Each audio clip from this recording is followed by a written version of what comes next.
Hi, I'm Tanya, the marketing director of PourMyBeer. Since PourMyBeer has helped hundreds of locations to open up successful establishments in the United States as well as outside, I wanted to take you through the establishment that we really like, which took a lot of our recommendations and did that very successfully. I'm currently in Tapster, Seattle. Voila. This is their third location. They already have 2 locations in Chicago and a few more on the way. So as you can tell, they are opening up new and more, and that proves this model to be successful. The basic and the main reason for that is A, with self-pour beverage wall, you got your increased beverage sales. B, you got decreased waste on any of the products. You know, you don't have any wine, any cocktails, any hard liquor, anything like that going down the drain, and you know exactly what's happening with your product. And C is you really need to have less staff, which particularly in this environment with a staffing crisis, it's very helpful. So before I go and dive into the detailed do's and don'ts when opening up a self-pour establishment, I do want to say that we are here to help you out. So if you need anything, don't hesitate to contact us at cheers@pourmybeer.com. Let's dive right into this.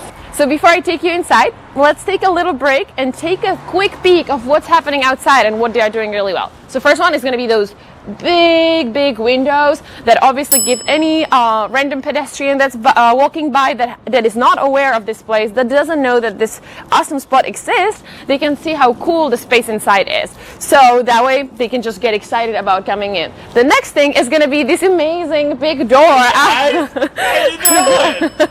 As you can see, these awesome, well, that was an awesome owner.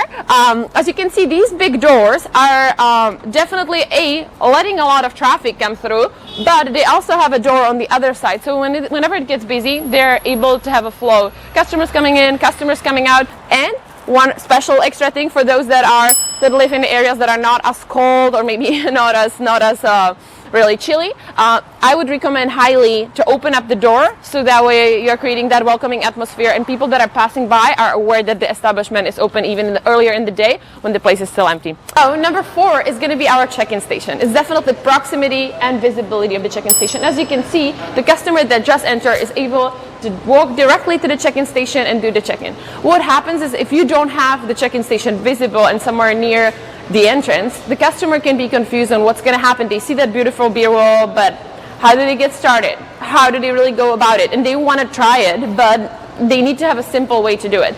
Not to mention, it really doesn't help if they see the beverage wall and they ask a staff member like, hey, what do I do if I want to drink? And the staff member sends them all the way to the back of a building to do the check-in process there. So definitely proximity and visibility of check-in station is crucial. Notice in this establishment, we came in through one door seeing it, and the other door, as soon as you enter, you see the check-in station as well.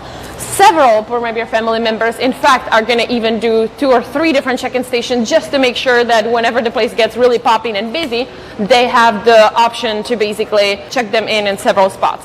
Next one is going to be beverage wall visibility. So beverage wall visibility is obviously crucial. So that's what your establishment should be built about. So you are getting the money that you invested in this powerful toy. Next, number of taps. That's number 6. So let's take a look a little bit closer here so you can see what I'm referring to. These are really crucial so you can easily point the customer in the right direction. You can also talk to your staff very easily. You know, you see the numbers right here. These are going to be their wines, and then they have beers. Honestly, you can do the number of taps in whichever way you want, depending on how many products you have per screen. You can do it here at the bottom of the screen. You can do it above the screens. You can do it on the tabs. That's my personal favorite. I've seen that work really well. Doesn't matter how you decide to go about numbering your tabs, but do number your tabs. Okay, next one, number 7. Avoid internal competition. This one is no-brainer, but we've seen it happen. So make sure that the bar area, however big it is, you're not having the same products in the bar area as you have at your beverage wall. In this case, you're only seeing shots, which are add-ons for their kombucha, their iced tea, and any sort of non-alcoholic drinks. Obviously, maybe you can mix it with alcoholic drinks. There is no limits when it comes to how a patron wants to mix it. But the key thing is here, they don't have beers and they don't have wines, they don't have ciders, they don't have any things that are offered here at the beverage wall. So avoid internal competition is our number 7. Number 8, my personal favorite, that's going to be Untapped. Thanks to our integration with Untapped, PourMyBeer is able to allow you to display what's on tap, what number of the tap it is. So that way, for example, if you're a cider person, you see that cider is number 10, 11, 12. You know that you can come here to taps number 10, 11, 12 and just have some fun with it. Thanks to our integration, we're able to pull the product information such as tasting notes, ABV, IBU. We're able to pull that information directly in our server, and then it displays right here. I can even show you a little bit information here, for example, going through cider example. If I click it, I'm able to read some tasting notes, and that's all populated thanks to our Untapped integration. One fun fact too about Untapped is it's not just great for the operator, it's definitely also really fun for final user like me. If you're a beer nerd, it's a great application for you to check in your beers to see how they're trending, what's good, what you might like based on your preferences and based on your taste. So definitely check out Untapped if you haven't done so yet. Number 9 for us is going to be signage. We highly recommend having how it works signage, and ideally also video. In some situations like this one, they don't have a space for additional screen to have how it works video, which I'll tell you later how they're working around this to make sure that customers are not lost when they come the first time. But they do have at least how it works signage above every or below every screen, just to make sure that somebody who is here for the first time and is a little confused is able to watch the steps.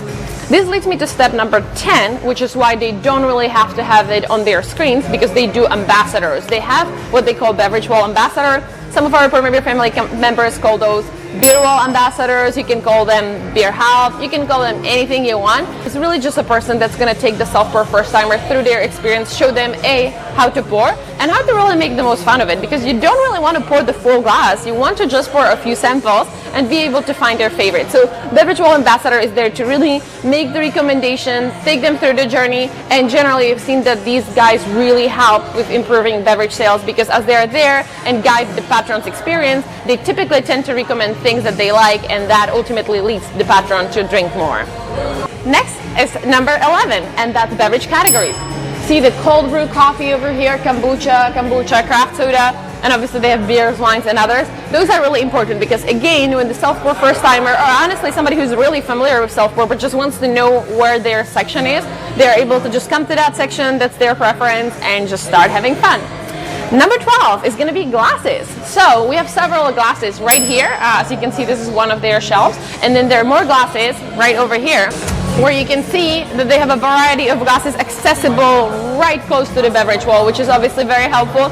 So that way the patron is not really struggling like, oh, where are the glasses hiding?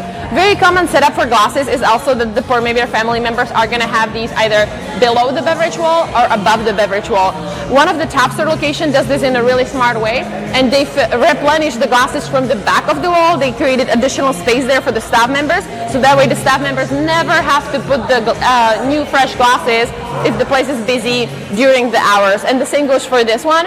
It's nice when it's away from the wall, so that way when the place is busy and it's popping, they are able to replenish the glasses without having to try to push people away from the wall. Number 13, very important one, is to have spots, which as Tapster does, they have several spots where you can put dirty glasses. In case of Tapsters, it's something that's easy to move around, so they don't have it fixed, and they're able to just grab any of these trays and replenish that. It's very important because if you don't have a spot for dirty glasses that's designated for those, sometimes the patrons will just end up leaving the glasses in the random spots, and you really want to avoid that. So make sure you have at least 1, 2, maybe even 3 stations, and the closest that they can be to the beverage wall, the better. And for the final one, let's take a look outside. So this is going to be our point number 14 for your tips to successfully open a self-pour establishment. We are in Seattle. As you can see over there, there is a Space Needle poking at us. And we are actually standing below a Google building. So the final point that the PourMyBeer team can stretch enough is going to be your location. Location, location, location. You've probably heard it before. You're going to hear it again for many, many other operators that have done this before. You can have the most amazing concept. You can have the nicest PourMyBeer wall. I challenge you to that. You can have the nicest PourMyBeer wall. You can do things really, really right, and listen to us on all the 13 points that we've just discussed. But if you want to choose the right location, if you want to choose a place that is busy, that is going to like this concept, that is going to really appreciate it, that you are able to drive enough traffic to it, you're not going to be successful. So make sure that you first do your research, you choose the right spot, you choose a place that you really feel like this is going to work, and talk to your friends, talk to your people in the area, talk to other successful operators that you trust to make sure that you're set up for success, because it all starts with location. If you have any questions, please contact us at cheers@pourmybeer.com. We're always happy to help. Thank you so much for going through all these tips with me, and we really hope that you can execute these because this is going to guarantee your success. Thanks.